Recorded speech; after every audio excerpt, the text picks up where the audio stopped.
I still remember the exact moment I counted out those crumpled bills on my kitchen table. $10. That was everything we had until the following Friday. $10 to feed a family of 4 for 7 days. My daughter Emily was 8 years old. My son Thomas was 5.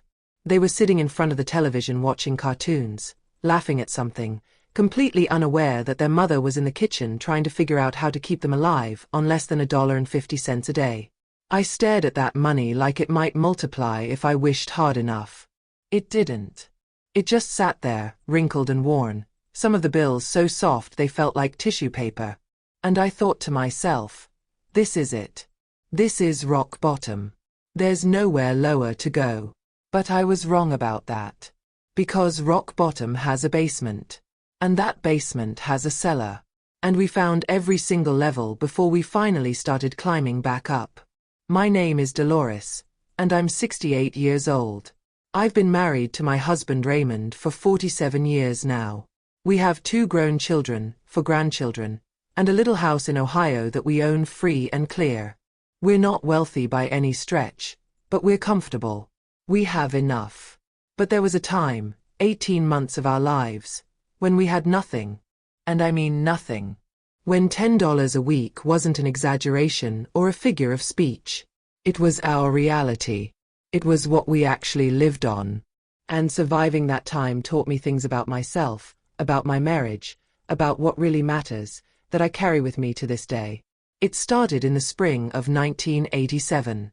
Raymond worked at a manufacturing plant about 40 minutes from our house.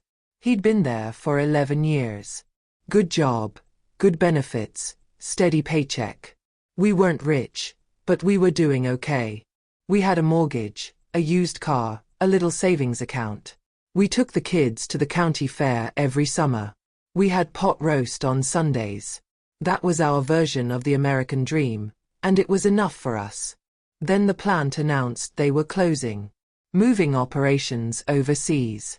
600 people lost their jobs in one afternoon. Raymond came home that day looking like someone had died. In some ways, something had. He was 41 years old, and he'd never done anything else.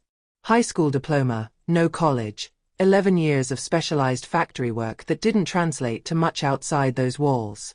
And this was 1987 in rural Ohio. There weren't a lot of options. He started looking for work immediately. Applied everywhere. Factories, warehouses, grocery stores, gas stations. He would have swept floors. He would have done anything. But the whole town was flooded with 600 people doing the exact same thing, all competing for the same handful of jobs. The severance pay lasted 2 months. Our savings lasted another 3. Then we started falling behind on everything. The mortgage, the car payment, the electric bill. The phone got shut off first. Then the car got repossessed. Then we got the notice that the bank was starting foreclosure proceedings on the house. And still, Raymond couldn't find work. He'd leave every morning like he was going to a job, dressed in his good pants and his button-down shirt, and he'd drive around in our remaining car, my old Honda that barely ran, filling out applications, sitting in waiting rooms, hearing the same thing over and over. We'll call you. We're not hiring right now. You're overqualified. You're underqualified. No. I watched my husband shrink during those months. That's the only way I can describe it. He got smaller somehow.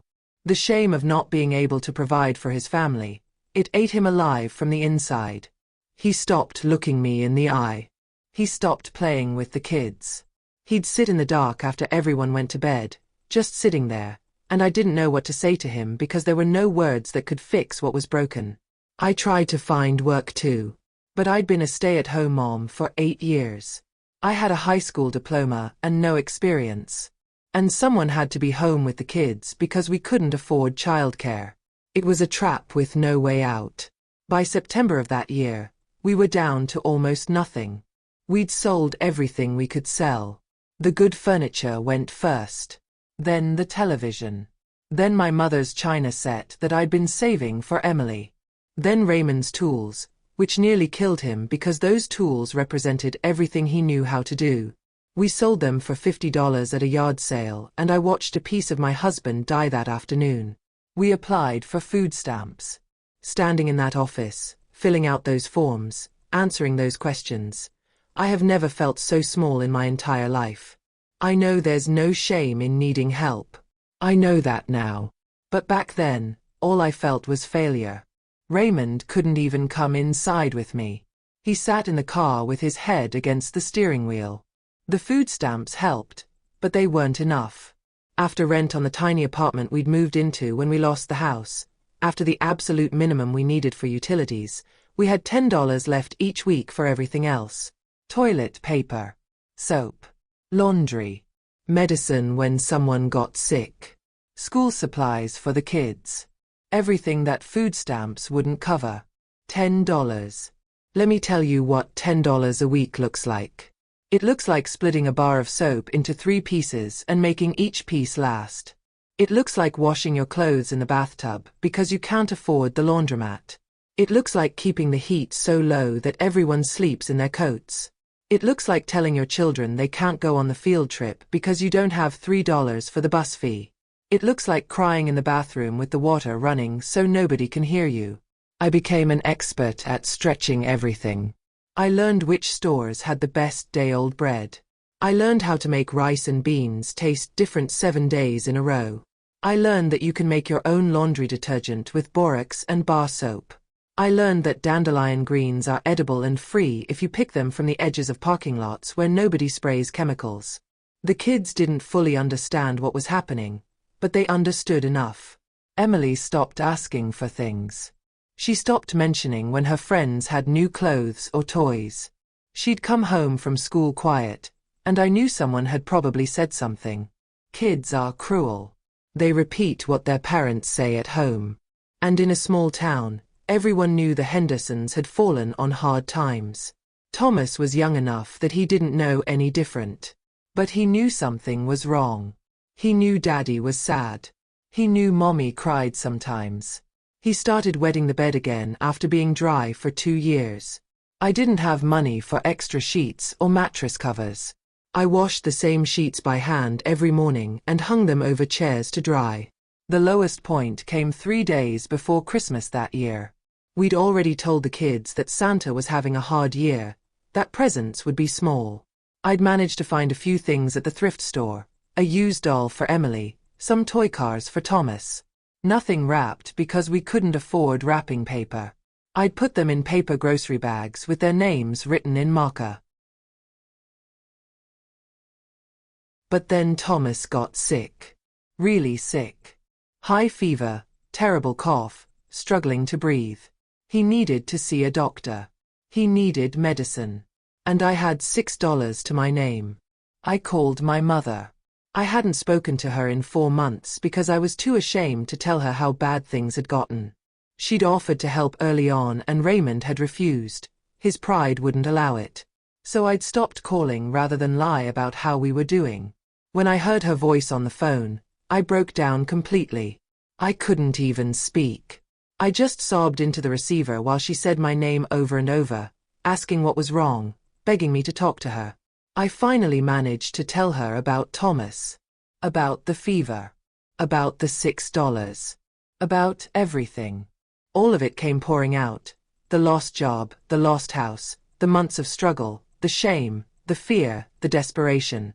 I told her things I hadn't even told Raymond. I told her I didn't know how much longer I could keep going. She was quiet for a long moment. Then she said, "Dolores Marie, you listen to me. You put Thomas in the car right now and you drive to the emergency room. I'll meet you there. And when that boy is better, we're going to have a conversation about what it means to be family." She drove 3 hours that night. She paid for Thomas's treatment. It was bronchitis, serious but treatable with antibiotics.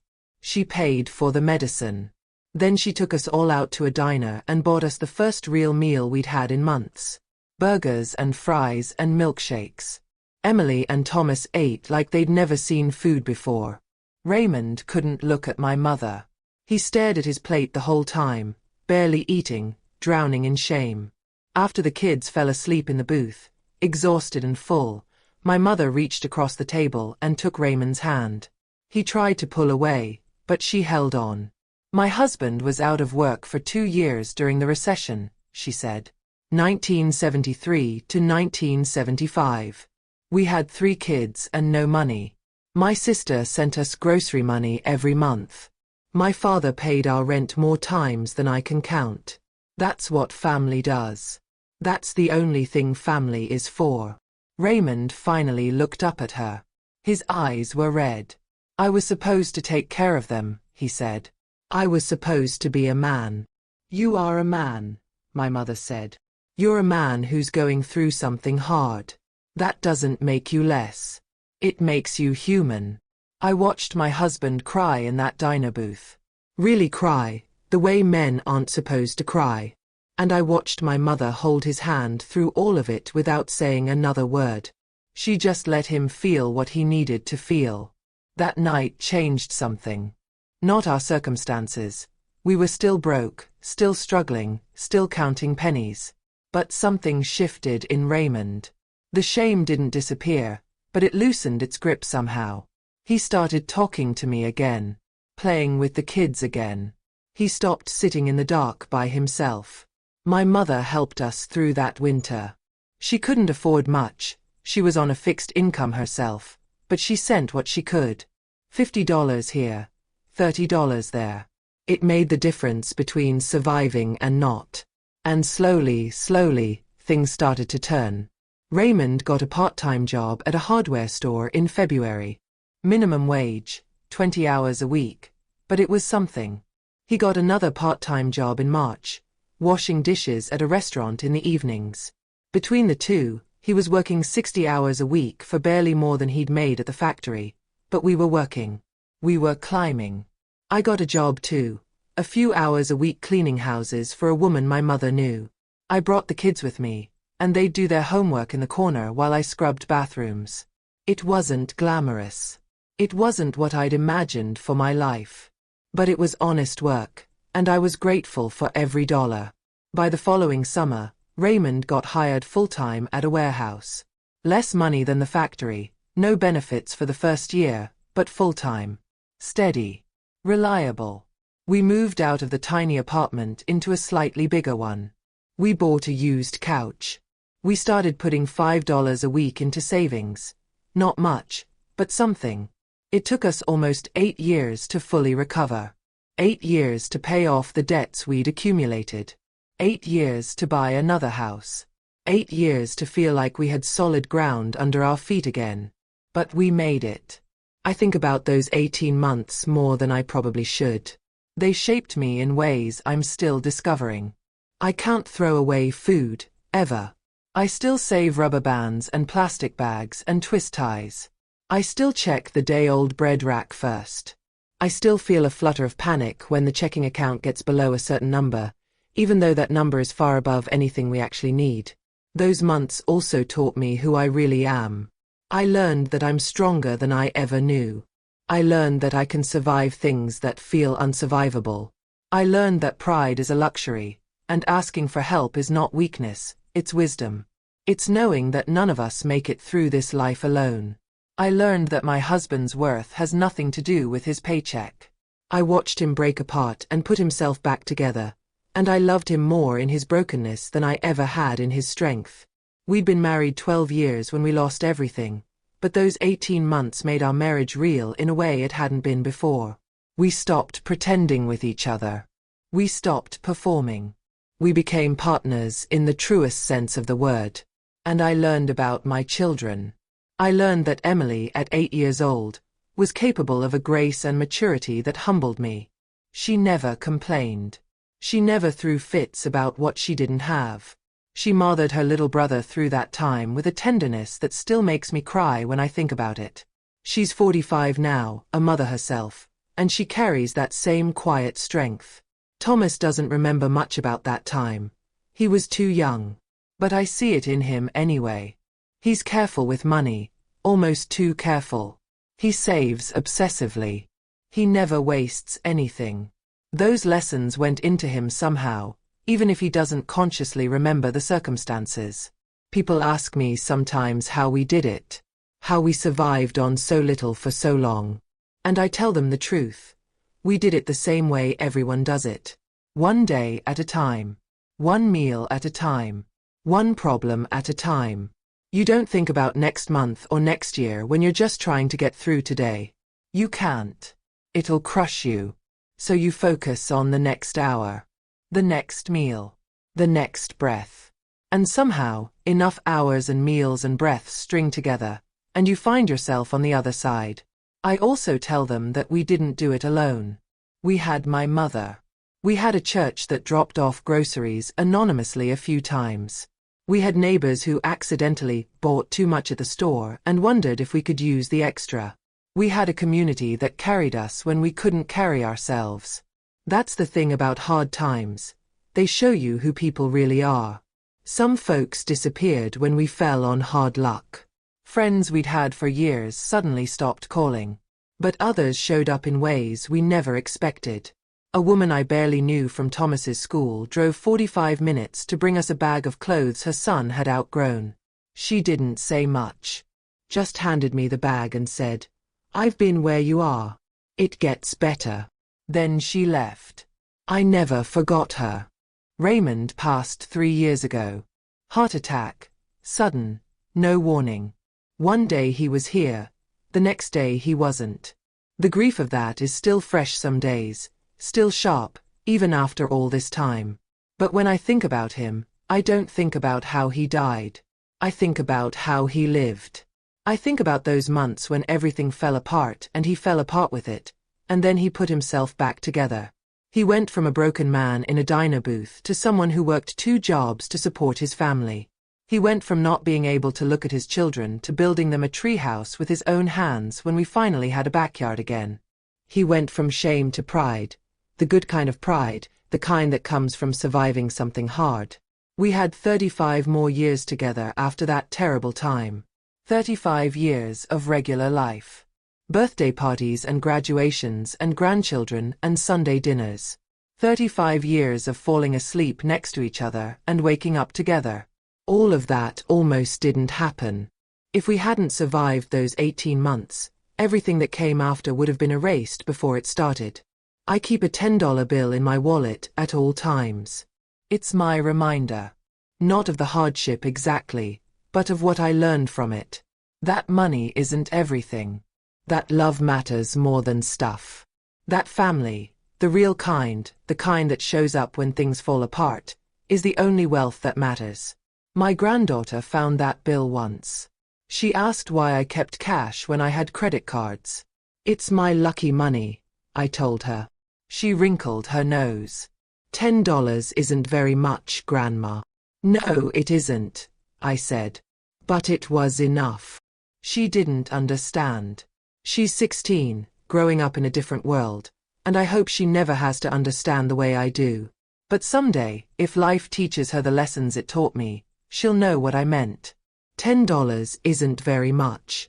But sometimes, if you're lucky and you're loved and you refuse to give up, it's exactly enough to keep you going until things get better. And things do get better. Not always quickly. Not always easily. But they do get better. That's what I hold on to. That's what I know for certain after 68 years on this earth. We survived. We rebuilt.